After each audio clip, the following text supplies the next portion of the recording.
आज हम लोग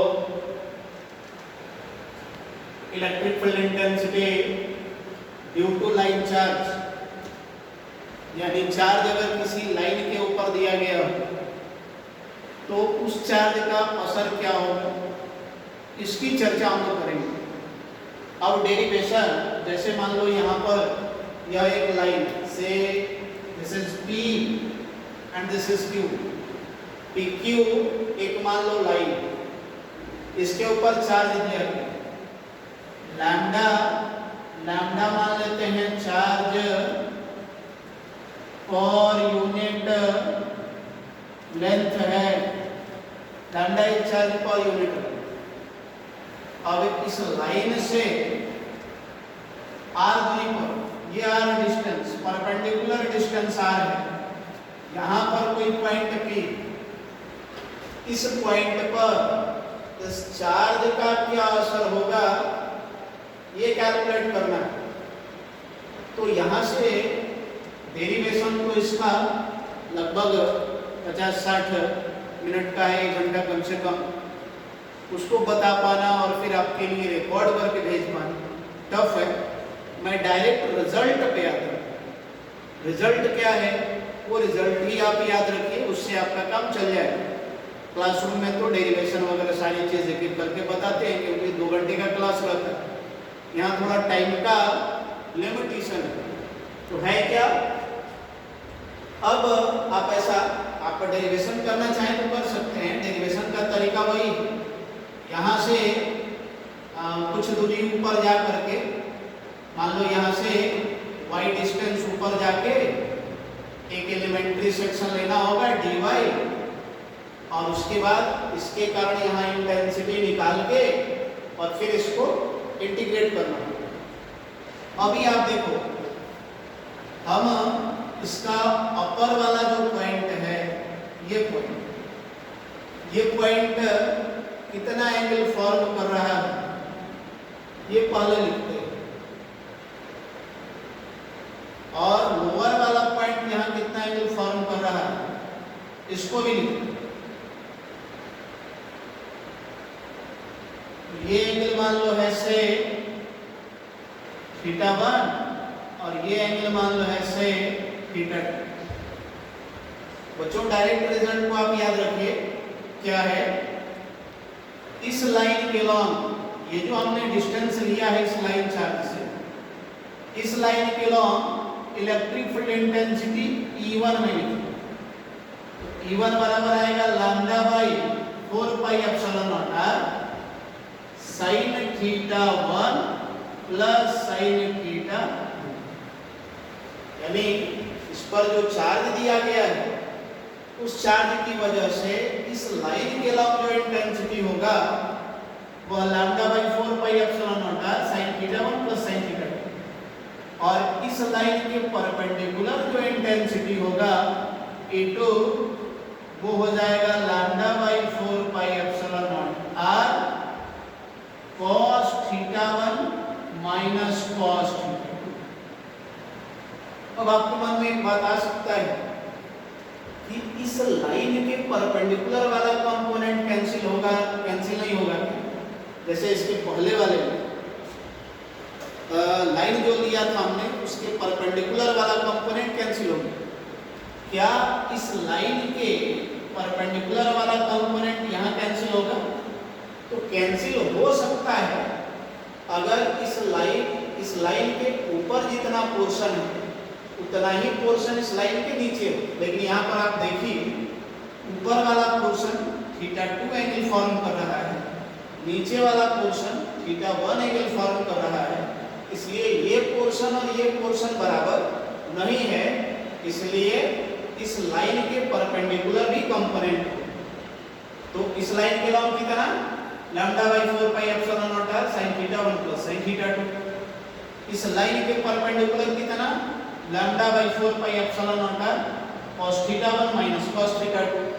तो नेट इंटेंसिटी, एक वेक्टर इधर दूसरा वेक्टर इधर, दोनों का रिजल्टेंट बीच से पास करेगा, दिस इज E। अब E क्या हो जाएगा, तो E का जो वैल्यू है हमारा E बराबर क्या हो जाएगा,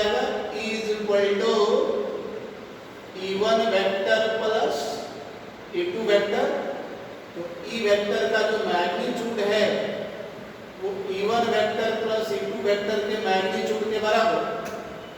इस वेक्टर और इस वेक्टर के बीच का एंगल 90 डिग्री है, इसलिए ये हो जाएगा root under E1 square plus E2 square. ठीक है, तो यहाँ से हम क्या निकाल सकते हैं, यहाँ से E का मैग्नीट्यूड निकल गया। अब ये एंगल मान लो अल्फा, चूंकि E एक वेक्टर है तो वेक्टर को क्या क्या होता है, मैग्नीट्यूड और डायरेक्शन दोनों होता है, तो मैग्नीट्यूड तो उस फार्मूला से निकाल लिया। अब E वेक्टर जो है इस लाइन से, ये जो लाइन है इससे कितना एंगल बना रहा है, let E vector makes an angle, E vector makes an angle alpha with the line OP, OP line से, तो tan अल्फा क्या हो जाएगा, tan अल्फा, इसको हम उठा करके इस वेक्टर को उठा के यहाँ रख दें तो tan अल्फा हमारा क्या हो जाएगा, नीचे में E2 और इधर E1, तो tan अल्फा बराबर हो जाएगा E2 बाई E1, तो ये हमारा cos theta 1 minus cos theta 2 बटा में sin theta 1 plus sin theta 2। तो इस फार्मूला से क्या निकलेगा, लाइन चार्ज की वजह से जो डायरेक्शन है वो निकल गया और इस फार्मूला से उसका मैग्नीट्यूड निकल गया। अब इसमें दो स्पेशल केस पढ़ते हैं। पहला स्पेशल केस, इस लाइन चार्ज का जो लंबाई है वो इनफाइनाइटली लॉन्ग, यानी लाइन चार्ज का ये वाला एंड भी इंफिनिटी पर हो और ये वाला एंड भी इंफिनिटी पर हो, तो यहाँ इलेक्ट्रिक फील्ड इंटेंसिटी कितना है। तो special case, some special cases, उसमें से केस वन हमारा क्या होगा, if length of line charge is infinitely long, line charge का लंबाई इनफाइनाइटली लॉन्ग, ये आप देखिए इधर इसका लंबाई अप टू इंफिनिटी है, इस तरफ भी आपका लंबाई अप टू इंफिनिटी है, अप टू इंफिनिटी।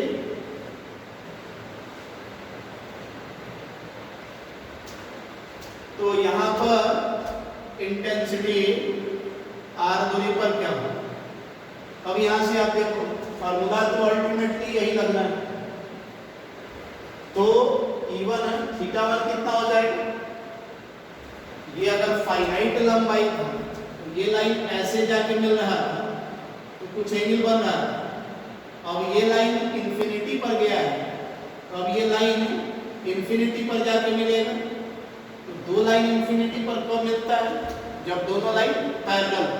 तो इस स्थिति में ये जो है थीटा 2 ये हमारा 90 हो जाएगा और इधर वाला थीटा 1 भी हमारा 90 हो जाएगा।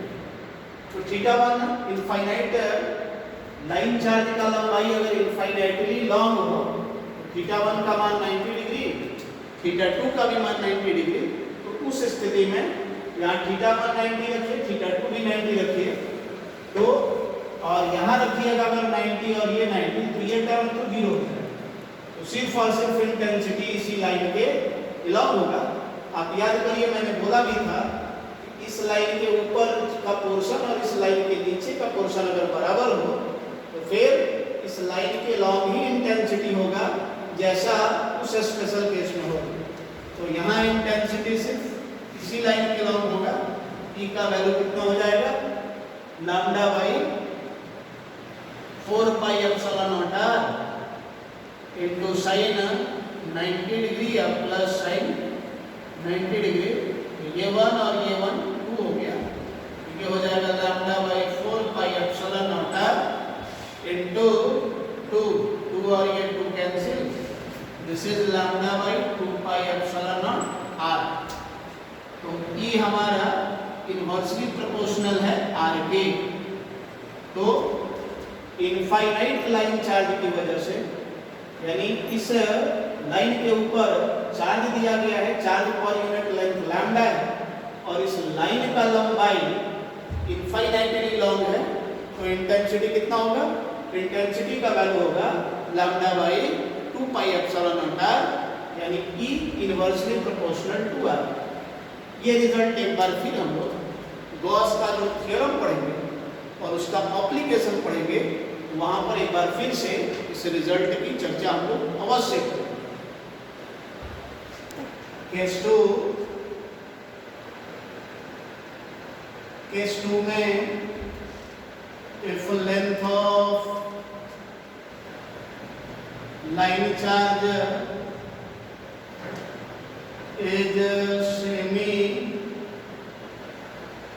infinite, लाइन चार्ज का लंबाई सेमी इनफाइनाइट। सेमी इनफाइनाइट का क्या मतलब? जैसे ये मान लो रॉड, इसका ये वाला एंड पता है और ये वाला एंड जो है इन्फिनिटी तक गया, ऊपर इन्फिनिटी तक, तो ऐसे रॉड को हम सेमी इनफाइनाइट रॉड कहते हैं। ऐसे ही रॉड के ऊपर चार्ज दिया गया है, तो आप ऐसा समझिए, ये हमारा वो नॉन पॉइंट है और इधर अप टू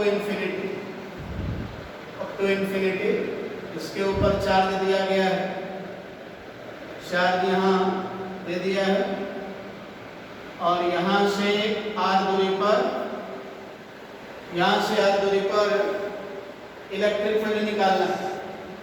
इस केस में आप देखो थीटा 2 का मान यहाँ पर है 90 डिग्री और थीटा 1 जो है यहाँ थीटा 1 0 डिग्री, क्योंकि ये इधर नहीं बढ़ा, तो इधर इंटेंसिटी कितना हो जाएगा? E1 का value lambda by 4 pi epsilon not r sine theta 1 0 degree plus sine theta 2 90 degree, और इधर इंटेंसिटी ये हमारा कितना हो जाएगा? Lambda by 4 pi epsilon not r होगी। साइन 0 का वैल्यू 0, साइन 91 1 प्लस 0 ये 1 ही हो गया। तो और इधर इंटेंसिटी E2 हमारा lambda by 4 pi epsilon not R और into cos 0 degree minus cos 90 degree, तो ये 0 हो गया, ये 1, तो ये lambda by 4 pi epsilon not R. इधर इंटेंसिटी और इधर इंटेंसिटी सेम है, तो ये वेक्टर और ये वेक्टर इक्वल है, तो रिजल्टेंट वेक्टर बीच से पास करेगा। This is E and this angle से अल्फा, तो E1 और E2 बराबर है, तो tan अल्फा हमारा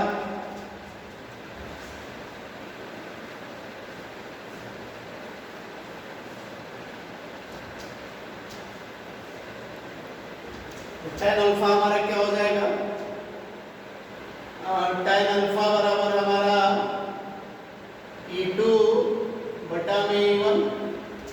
E2 का वैल्यू जितना है उतना ही E1 का वैल्यू है, इसलिए हमारा ये 1 हो गया।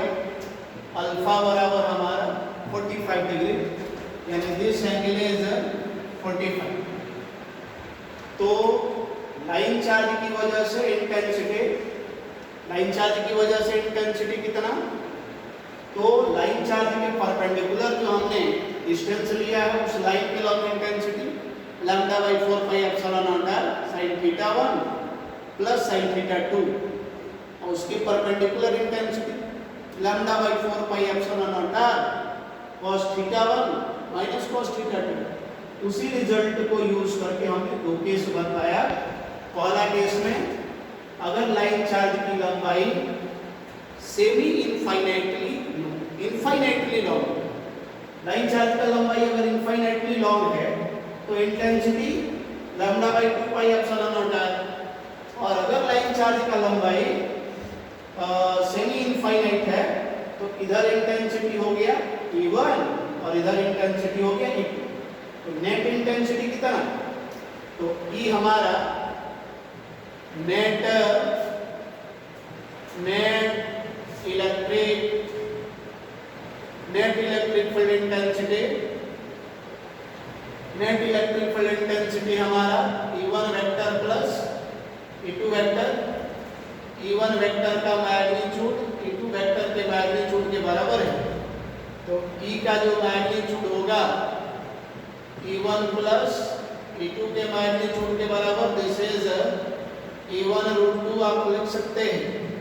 E1 का value lambda by 4 pi epsilon not into root 2।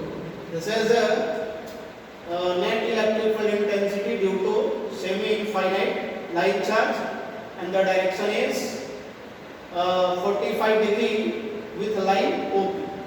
तो E वेक्टर लिखना हो तो क्या लिखेंगे, E vector lambda by 4 pi epsilon not r root 2 at an angle 45 degree. किसके साथ 45 डिग्री, ये जो लाइन है OP है, इस OP से नीचे 45 below at an angle 45 degree with line